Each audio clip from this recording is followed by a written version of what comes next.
बिस्मिल्लाहिर्रहमानिर्रहीम। अस्सलाम वालेकुम पाकिस्तान।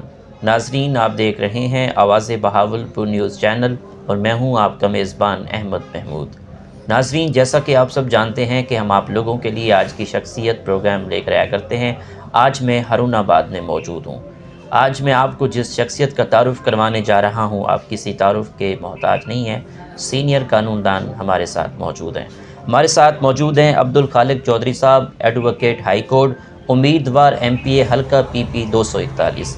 आज हम कानून के हवाले से बात करेंगे और मियां मोहम्मद नवाज शरीफ साहब 21 अक्टूबर को पाकिस्तान आ रहे हैं।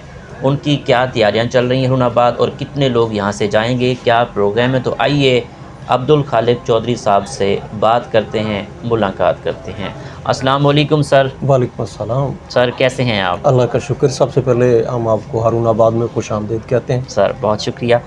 सर मेरा पहला आपसे सवाल है कि आप उम्मीदवार MPA हैं, आपकी क्या विजन है अपने इलाके के लिए, अपने हलके के लिए क्या करना चाहते हैं? इस सिलसिला में मैं गुजारिश करूंगा कि ये PP 241 बहावल नगर, ये हारूनाबाद वाली सीट है जी। और अरसा दराज से हम एक मुश्किल में फंसे हुए हैं। बहावल नगर के जितने भी हलके हैं उन सब में लोकल उम्मीदवार हैं, वहाँ से लोकल बंदे MNA भी आते हैं, MPA भी आते हैं जी। और यहाँ पर एक प्रॉब्लम चल रहा है जिसको इंशाल्लाह इस इलेक्शन में हम रिजॉल्व कर रहे हैं। वो ये है कि बाहर से आकर लोग यहाँ पे इलेक्शन लड़ते हैं और हम उनको अपनी मजबूरियों के ताबे वेलकम करते हैं। ठीक। तो सबसे पहले तो हम ये जो एक हमारा इशू इस हल्के का बना हुआ है उसको हल करने के लिए मैंने अरसा 2-3 साल से ये स्ट्रगल शुरू कर लिया है और इसके लिए एक प्रोग्राम, अपना हल्का और अपना फैसला, इस किताबें चला रहे हैं और अवेयरनेस दे रहे हैं अपने हल्के को। ठीक है कि हमें अपने मुकामी नुमाइंदे चुनने चाहिए। ठीक। सर पार्टी को किस तरह के लोगों को टिकट देना चाहिए? प्रॉब्लम इसमें यह है कि जो जेन्युइन बात है या जो इस्तेहकाक की बात है तो वो जिन लोगों की कुर्बानियाँ हैं और बिलखसूस वो लोग जो मुश्किल वक़्त में जी पार्टी के साथ खड़े रहे हैं। और अगला एलिमेंट उसमें यह आता है कि वो इलेक्टेबल हों, उनकी कुर्बानियाँ भी हों और वो इलेक्टेबल भी हों। अगर ये दोनों बातें पाई जाएं तो फिर उन लोगों को टिकट देना चाहिए जो मुश्किल वक्त में पार्टी के साथ खड़े हैं। बिल्कुल।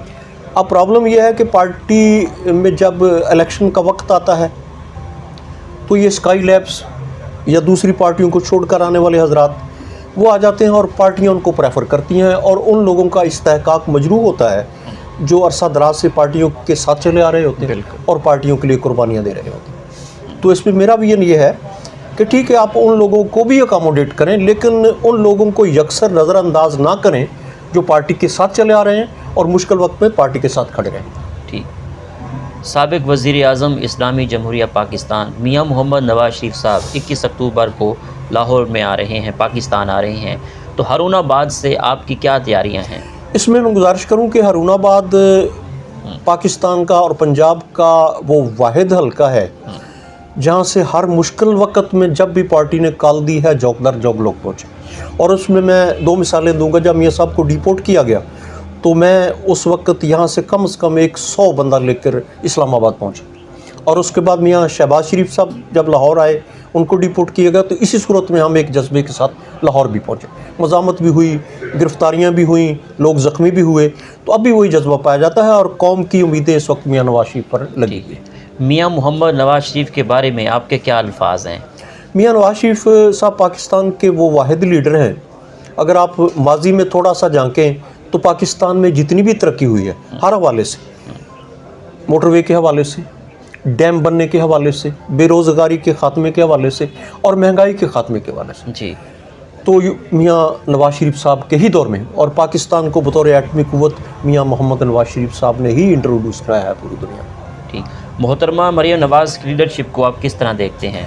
देखिए, मियां नवाज शरीफ के बाद उन्होंने मियां नवाज शरीफ की कमी को पूरा किया है। कमी पूरी तो नहीं हो सकती लेकिन उनकी एफ़र्ट्स, उनकी जद्दोजहद और एक ख़ातून होने के हवाले से वो इतनी बोल्ड ख़ातून हैं कि उन्होंने मियां साहब का किरदार उनकी अदम मौजूदगी में पाकिस्तान में अदा किया और वो एक निडर लीडर है। ठीक। आने वाले दौर में कौन सी पार्टी हुकूमत बनाएगी, आपका क्या तबसरा है? اس میں جو بظاہر نظر آ رہا ہے، اس میں سابقہ ماضی کے حوالے سے، ملک کی ترقی کے حوالے سے اور ملک کی خوشحالی کے حوالے سے اگر دیکھا جائے تو انشاءاللہ پاکستان مسلم لیگ نون ہی اپنی حکومت بنائے گی۔ ٹھیک، آخر میں سننے والوں کو، دیکھنے والوں کو، ہارون آباد کی عوام کو 21 اکتوبر کے حوالے سے آپ کا کیا پیغام ہے؟ میں گزارش کروں گا کہ میاں صاحب کافی عرصے کے بعد پاکستان میں تشریف لا رہے ہیں، ہمیں جوک در جوک جانا چاہیے، ان کا استقبال کرنا چاہیے، اور وہ ایک پورا پروگرام لے کے آ رہے ہیں۔ اور اس وقت قوم جن کرائسس سے گزر رہی ہے، وہ بجلی کے بل ہیں، مہنگائی ہے، لا اینڈ آرڈر کا مسئلہ ہے، انشاءاللہ وہ ایک پیکج لے کر آ رہے ہیں، اور وہ جلد از جلد انشاءاللہ اپنی ویژن سے، اپنی کوششوں سے اس کو حل کرنے کی کوشش کریں گے، اور ہمیں اس کا بھرپور ان کا استقبال کرنا چاہیے۔ بہت شکریہ سر، آپ سے بات کر کے بہت اچھا بہت لگا۔ شکریہ۔ جی تو ناظرین، آپ نے آج کی شخصیت پروگرام سنا، ایک نئے پروگرام میں ملاقات ہوگی، تب تک اللہ حافظ، اللہ نگہبان، پاکستان زندہ باد۔